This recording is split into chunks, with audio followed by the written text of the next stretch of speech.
This is a short review for the original 1989 Little Mermaid animated film, and a preview of the new live-action remake.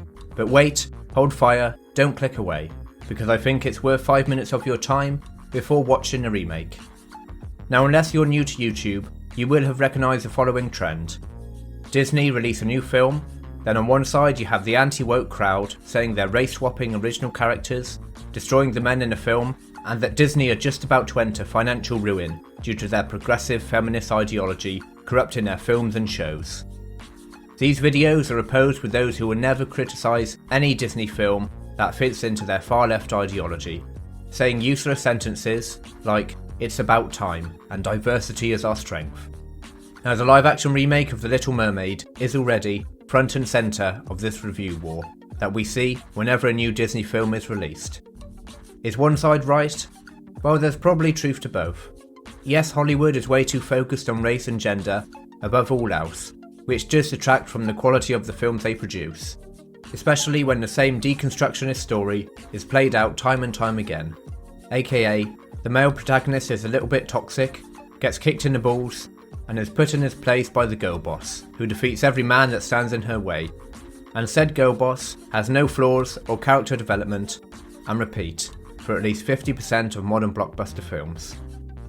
But it's also the case that not every non-white person in a film is there because the writers hate straight white men. And if Disney and Hollywood are going broke because of their identity politics seeping into their films, then why are they making billions of dollars every year with their movies? So why am I saying all this in a Little Mermaid review? Well, it's because whether the movie is actually good or bad, these two sides have already decided that the remake is either a beautiful film, reimagined for modern audiences, and now finally young black girls everywhere can see themselves as a half-fish, half-woman sea creature. Or on the other side, the Little Mermaid remake is a woke, social justice warrior mess that is too busy promoting LGBTQ ideas and progressive messages, and is nowhere near as good as a perfect, brilliant, and amazing original. Whether either of these sides cared about the original Little Mermaid before the announcement of the new live-action remake, I highly doubt it. Well, I did in fact do my homework, and I watched the original Little Mermaid today, and I can safely say it's really good.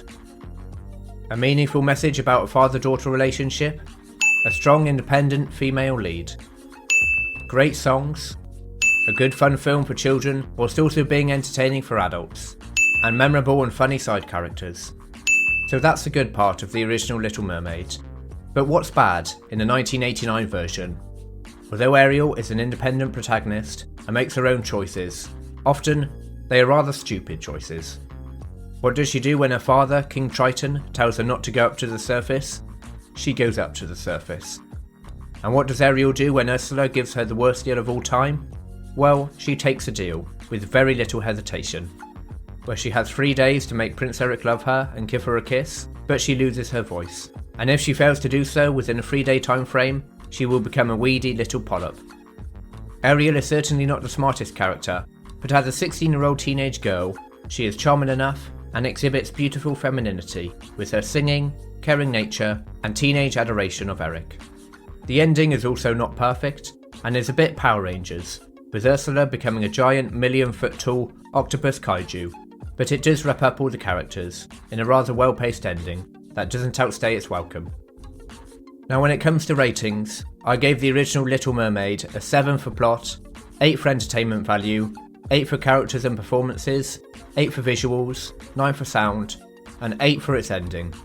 So overall, The Little Mermaid scores 80%, meaning that The Little Mermaid scores higher than recent family movies such as Sonic 2, The Lion King remake, and Lightyear. Now, looking ahead to the remake next week, I do have a few apprehensions. Firstly, Ariel as the character is, as I said, very feminine. She falls head over heels in love with Prince Eric at first sight.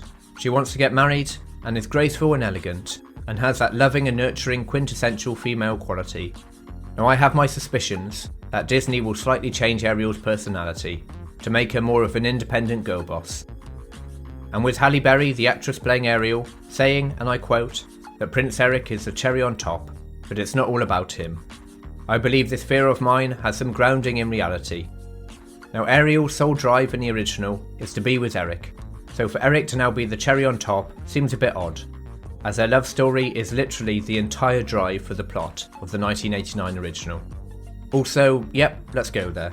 The all new look for Ariel. From a red-haired white woman based off the Hans Christian Andersen fairy tale to a brown-haired black woman. Now Halle Berry could be great, but her look I think is symptomatic of a bigger issue that The Little Mermaid remake presents.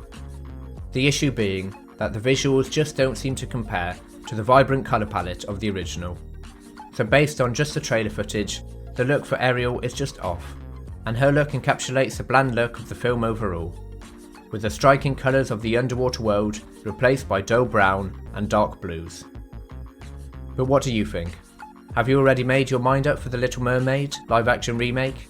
And are you excited for the younger generation to see Disney classics reimagined? Or is this just more proof of the lack of creativity in Hollywood, where instead of making something new, they just dust off old IP and put a lick of paint on it, and then say, yeah, that'll do? Whatever you believe, let me know in the comments below. I should have The Little Mermaid live action review out next Saturday, so for reviews of the best films and shows around, please consider subscribing to the channel. It's early days for Film Club, so subscribing to the channel and liking the video really helps. Thank you, and see you again.